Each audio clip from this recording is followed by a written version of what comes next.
Today I'm coming to you with a full review on the HA925.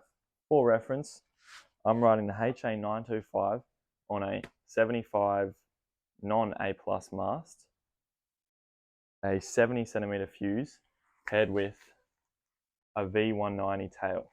Have an overall look of it. So, wingspan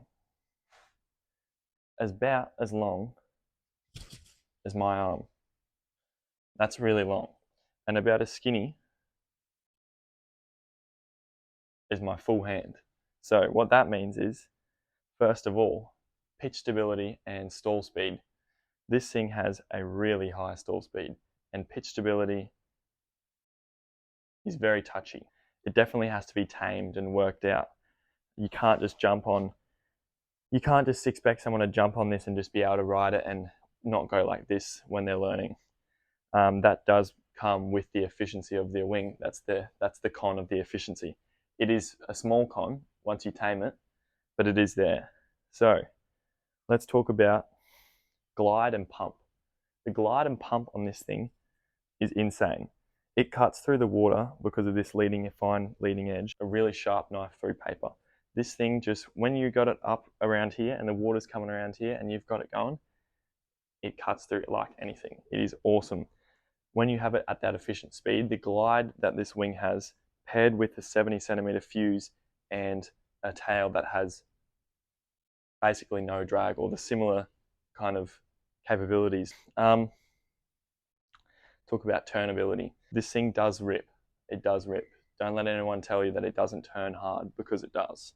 I mean, it's not going to turn as hard as a smaller wing, like a 6, getting around that 6-7 size. But for the wingspan that it has, paired with a V190 tail, this thing definitely does it goes like, it'll come out of the water and go back in easy. You just got to be taming it. If you've tamed it, you know, you're on the next level. So let's talk about HA compared to the new MA range. The HA, for me, is just, you can't get HA from an MA.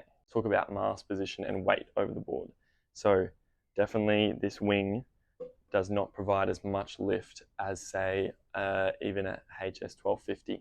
When you pop this thing up, it just wants to go forward. It doesn't want to go up out of the water, which is good for steep wave takeoffs. But also that means that you need a board with the foil box a bit more towards the front of the board, because when you set it up, you need it to be that much forward, plus your weight. To be efficiently riding this wing, your weight needs to be your front foot here and your back foot like directly over it. And then when I'm pumping, I move them in so they're directly right over towards the more front of the center. So you're really getting the most out of this wing. Who can ride this wing? So I'd say anyone who's been riding a HS1250 and they're comfortable on it, they're feeling good, they know how to pump it, definitely can step up to this thing and they won't go back. And when the thing is with this, because it's such a flat wing, when you turn, you push a bit of water on your inside edge. When you come out of your turn, if you're turning properly, you come out with more speed. So that helps with downwinding and prone surfing. To get to the next section, you're coming out of a turn with a bit of pop and a bit of pump. So that really helps in the surf too. The reason I use a 70 fuse and not a 60 or a 50,